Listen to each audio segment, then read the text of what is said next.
Welcome back to Nerdageddon, where we review movies, books, anime, TV series, comics, and all things nerdy. What if I told you that anime doesn't only come from Japan? That somewhere unexpected, a studio dared to hand-draw an entire feature film overflowing with color, craft, and emotion? Today at Nerdageddon, we're reviewing a very special entry in the world of animation, the Glassworker. Made in Pakistan by Mano Animation Studios in Karachi. Yes, you heard that right. Pakistan. This is a film that deserves your attention. Grab your sketch pad, or your popcorn, or whatever your nerd gear is, because we're going in. First off, let's talk visuals. The Glassworker is absolutely gorgeous.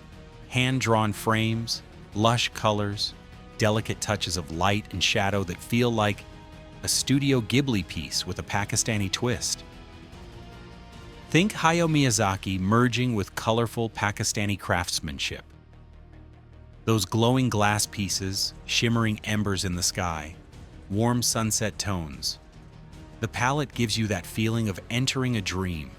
The artwork doesn't just show you the story. It makes you feel it. Then there's the story. At its heart, The Glassworker is about art, love, war, and the fragility of both glass and human lives.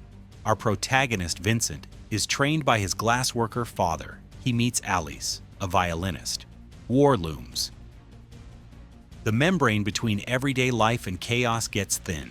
Beyond the aesthetics, this film has depth, an anti-war message, quiet moments of longing, and characters that stay with you.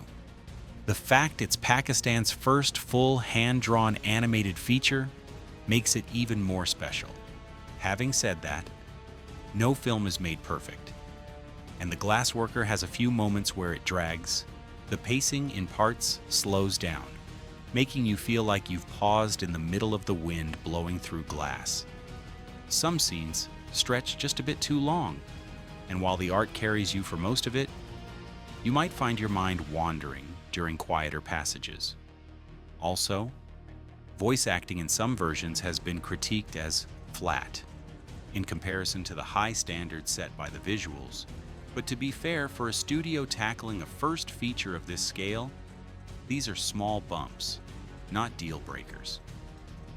Here's the thing, if you love anime, if you love worlds built with care, art, and has soul, and stories that make you reflect and dream, then The Glassworker is absolutely worth your time.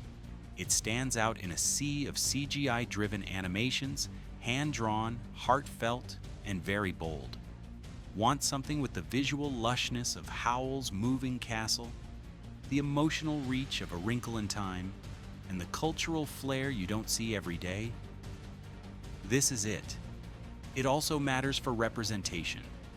A Pakistani studio doing hand-drawn animation, telling a universal story of war, art, and humanity. It opens doors. It bangs on walls. It says, we can do this too. So here's my verdict. The Glassworker earns a Nerdageddon score of 77%. Yep, a nice big 77%. It's that good. Why so high, you ask? Because it's visually striking, emotionally resonant, and historically significant, yet it stumbles slightly in pacing and some execution.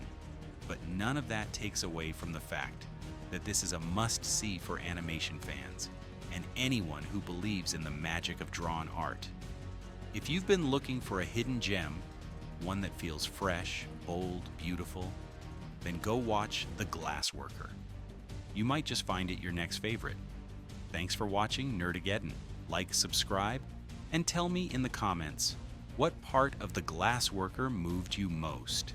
Until next time, stay nerdy, stay curious, and remember, art can change worlds.